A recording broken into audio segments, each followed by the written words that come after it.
فرمایا وَلَسَوْفَ يُعْطِيكَ رَبُّكَ فَتَرْضَىٰ، تمہارے پروردگار تمہیں اتنا دے گا کہ تم خوش ہو جاؤ، تم راضی ہو جاؤ۔ یہ بات کوئی ذات اپنے محبوب ترین فرد ہی سے کہہ سکتی ہے کہ تمہیں ہم اتنا دیں گے کہ تم خوش ہو جاؤ گے، راضی ہو جاؤ۔ یعنی آخرت میں اللہ تبارک و تعالی آپ کو اتنے انعامات سے نوازے گا کہ پھر آپ مکمل طور پر راضی ہو جائیں گے، آپ کی کوئی خواہش ایسی نہیں ہوگی جو پوری نہ ہو۔ اور یہ سرکار دو عالم صلی اللہ علیہ وسلم کی اپنی امت پر شفقت اور رحمت کا ایک مظاہرہ ہے کہ آپ نے جب یہ آیت سنائی تو صحابہ کرام سے خطاب کرتے ہوئے یہ بھی فرمایا کہ اللہ تعالیٰ نے مجھ سے یہ وعدہ کیا ہے کہ میں اتنا دوں گا کہ تم راضی ہو جاؤ گے، تم خوش ہو جاؤ گے، تو میں اس وقت تک راضی نہیں ہوں گا جب تک کہ میری امت کا ایک فرد بھی جہنم میں موجود ہے۔ اللہ تبارک و تعالیٰ سے یہ درخواست کرتا رہوں گا کہ میری امت کے لوگوں کو، یعنی وہ جو ایمان لائے ہوئے ہیں امت مسلمہ، جب تک ان کا ایک فرد بھی جہنم میں موجود ہے میں راضی نہیں ہوں گا۔ جب اللہ تعالیٰ نے وعدہ کر لیا کہ ہم تم کو اتنا دیں گے کہ تم راضی ہو جاؤ گے، جب تک تم راضی نہیں ہوگے دیتے ہی رہیں گے، تو اللہ تبارک و تعالیٰ سے میں اپنی امت کی مغفرت مانگوں گا، ان کی شفاعت کروں گا، اور جب تک ایک فرد بھی امت مسلمہ کا باقی ہے جہنم میں، اس کو جب تک نکال نہ لوں اس وقت تک میں راضی نہیں ہوں گا۔ یہ کتنی بڑی عظیم بشارت ہے اس امت مسلمہ کے لیے، نبی کریم سرور دو عالم صلی اللہ علیہ وسلم کی امت کے لیے، اور اللہ تبارک و تعالیٰ کا انعام و کرم ہے کہ اللہ تعالیٰ نے ہمیں آپ ہی کی امت میں داخل فرمایا۔ تو یہ عظیم بشارت ہے کہ کوئی فرد بھی جو نبی کریم صلی اللہ علیہ وسلم پر ایمان لایا اور ایمان لانے کے طریقے سے ایمان لایا تو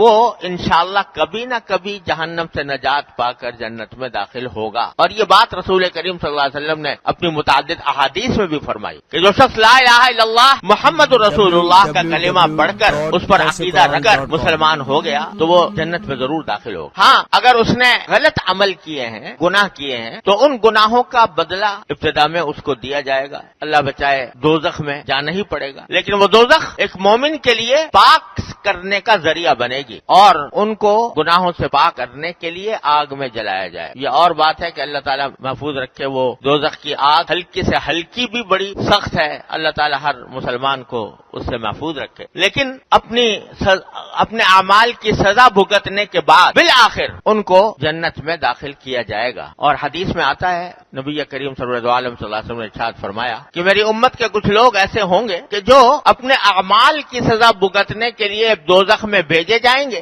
اور وہاں دوزخ میں رہتے ہوئے وہ جھلس جائیں گے، اللہ تعالیٰ حفاظت فرمائے، آگ سے جھلس جائیں گے، اور اسی جھلسی ہوئی حالت میں جب وہ اپنی سزا پوری کر چکے ہوں گے تو پھر ان کو نکالا جائے گا، اور نکال کر ان کو پھر اثر نو اللہ تعالیٰ ان کی نشو و نما فرمائیں گے۔ وہ جھلسا ہوا جسم جو آگ سے بری طرح جھلس چکا ہے وہ فرمایا کہ وہیں سے وہ اگنا شروع ہوگا، اور اس طرح اگے گا۔ حدیث میں اس کی مثال یہ بیان فرمائی کہ جیسے سیلاب کے اندر بہتا ہوا کوئی دانہ آ جاتا ہے، چنے کا دانہ مثلا یا کسی اور نباتات کا دانہ، تو وہ جس طرح اگنا شروع ہوتا ہے اور پھر یہاں تک کہ کوپل بنتا ہے، کوپل سے پودا بنتا ہے، پودے سے پھر پورا درخت کی شکل اختیار کر لیتا ہے، تو یہ لوگ جھلسنے کے بعد انہی کے جھلسے ہوئے جسم سے ان کے نشو و نما شروع ہوگی اور وہ کوپل کی شکل اختیار کرتے ہوئے پھر آن کی آن میں تھوڑی ہی دیر میں وہ بالکل بھلے چنگے انسان کی شکل اختیار کر لے، اور پھر ان کو جنت کی طرف لے جایا جائے گا اور پھر جنت میں داخل کیا جائے گا۔ اور جو حضرات شروع سے جنت میں ہیں وہ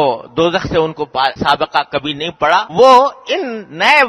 نو وارد جنتیوں کو کا نام رکھیں گے کہ جہنمی جنتی ہیں، جہنمیین ان کو کہا جائے گا کہ یہ جہنم سے آئے ہوئے ہیں اس لیے ان کو جہنمی جنتی کہا جائے گا۔ پھر اللہ تبارک و تعالیٰ ان کو اتنا دیں گے جنت کے اندر ایمان کی وجہ سے، کیونکہ ایمان لائے ہوئے تھے، اس واسطے اللہ تبارک و تعالیٰ اتنا دیں گے کہ وہ ان کے دل میں جو خواہش بھی ہوگی وہ پوری کی جائے گی۔ غرض یہ کہ نبی کریم صلی اللہ علیہ وسلم نے فرمایا کہ یہ جو اللہ تعالیٰ نے مجھ سے وعدہ فرمایا ہے کہ ہم تمہیں اتنا دیں گے کہ تم راضی ہو جاؤ گے، خوش ہو جاؤ گے، تو میں اس وقت تک خوش نہیں ہوں گا، اس وقت تک اپنی رضامندی کا اظہار نہیں کروں گا جب تک کہ میری امت کا ایک فرد بھی جہنم میں موجود ہے۔ تو یہ عظیم بشارت ہے ساری امت محمدیہ علیہ صاحب الصلوۃ والسلام کے لیے۔ اللہ تعالیٰ اپنی رحمت سے ہمیں ایمان اور عمل صالح کی توفیق عطا فرمائے، تو انشاءاللہ نبی کریم صلی اللہ علیہ وسلم کی شفاعت ہمارا آخری سہارا ہے، اور اللہ تعالیٰ کی رحمت سے وہ حاصل ہو۔ تو ہمارے ایک بزرگ تھے حضرت مفتی محمد حسن صاحب رحمۃ اللہ علیہ، جو حضرت حکیم الامت مولانا شفیع صاحب تھانوی رحمۃ اللہ علیہ کے بڑے جلیل القدر خلیفہ تھے۔ لاہور میں قیام تھا لیکن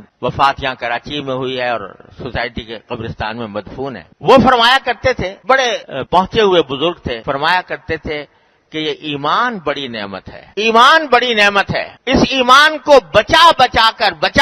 کر کسی طرح قبر تک لے جاؤ، اس ایمان کو بچا بچا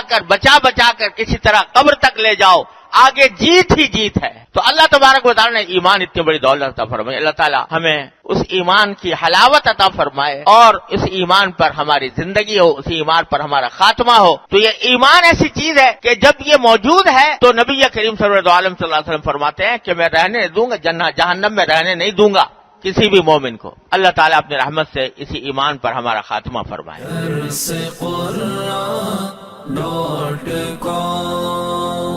www.darsequran.com